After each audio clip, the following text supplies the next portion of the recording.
They, of course, believed her because she was 23 and I was 16. This all started right at lockdown during COVID as well, so I couldn't use school as an out anymore. I wasn't even allowed to hang out with my friends without Kay or my parents giving me a hard time. So I was stuck at home 24/7 with my sister, and our parents always verbally, emotionally abusing me. Kay had managed to get our parents to punish me to the point where I had no contact with anyone outside of the house. They took away every coping mechanism I had. I wasn't allowed to do any of my hobbies, have my phone, or speak. I even tried to sleep through the days, but I eventually got my bed taken from me as well. So I slept on the floor in mine and Kay's shared room while she watched and ridiculed me from her bed. Kay would pretend to comfort me, but it was a cover to pry information out of me so she could take it and misconstrue what I had said to our parents, so I would be punished even more.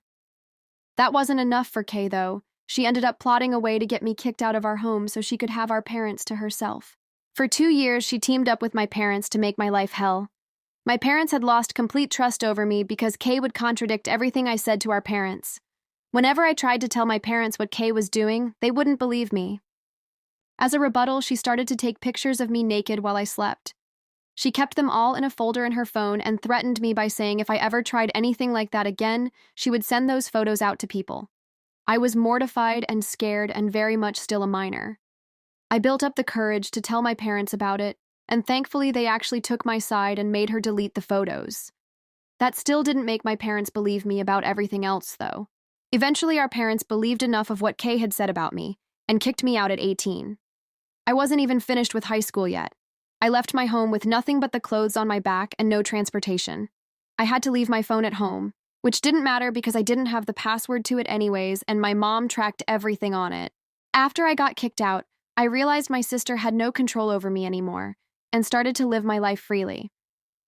I started to pursue romantic relationships, and Kay did everything she could to sabotage that. She would go out of her way to try to embarrass me in front of potential suitors and try to stalk those people and add them on her socials to be their friend. She told me that she did that just in case my potential relationships didn't work out, so she could have a try after. I had to eventually tell every new person I was dating, or even talking to, that Kay might just find them and try to talk to them. When I first met my fiancé, 21 at the time, and introduced him to Kay, her first remark to us was, "Wow, he's prettier than you are." Thankfully, I had already warned my fiancé that Kay might say something weird, so he wasn't fazed by it. I didn't address what Kay said either because I knew it was going to start something. I just didn't have the energy to finish. Kay didn't like that my fiancé wasn't pleased by her comment and moved on. She would later tell our parents that my fiancé was rude and not good at all. Thankfully, our brother was there to witness and defended my fiancé and I, since our parents wouldn't believe me anyways. Kay would then proceed to cry after being caught lying, and would continue to give my fiancé and I a hard time afterwards. I didn't care because I was used to her behavior anyways. It wasn't until Kay met her now fiancé 29M that Kay would ease up. Kay all of a sudden wanted to go on double dates with my fiancé and I and be best buddies. Both my fiancé and I were very confused, but we accepted the offer anyways. Everything was going relatively fine until me, my sister Kay, and both female cousins, sisters, got engaged at the same time. Our cousin Jay, 28F, got engaged first and we were all ecstatic. Jay ended up asking Kay to be her maid of honor and me to be one of her bridesmaids. We all went dress shopping together one by one until it was my turn. Kay and I were supposed to have 2 back-to-back appointments at the same bridal shop together. We both agreed it would be a cute sister bonding experience. Because when are you ever engaged at the same time as your sister?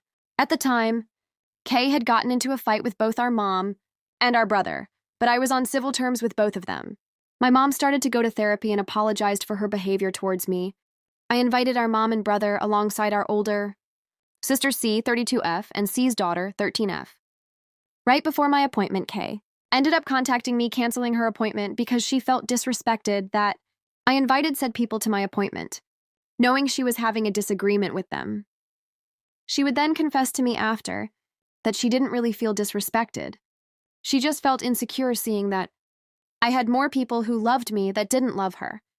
Kay would then vent to Jay and her sister A, 21F, about it, saying I was extremely selfish for having those people at my appointment. They 3 would continue afterwards to leave me out and treat me differently.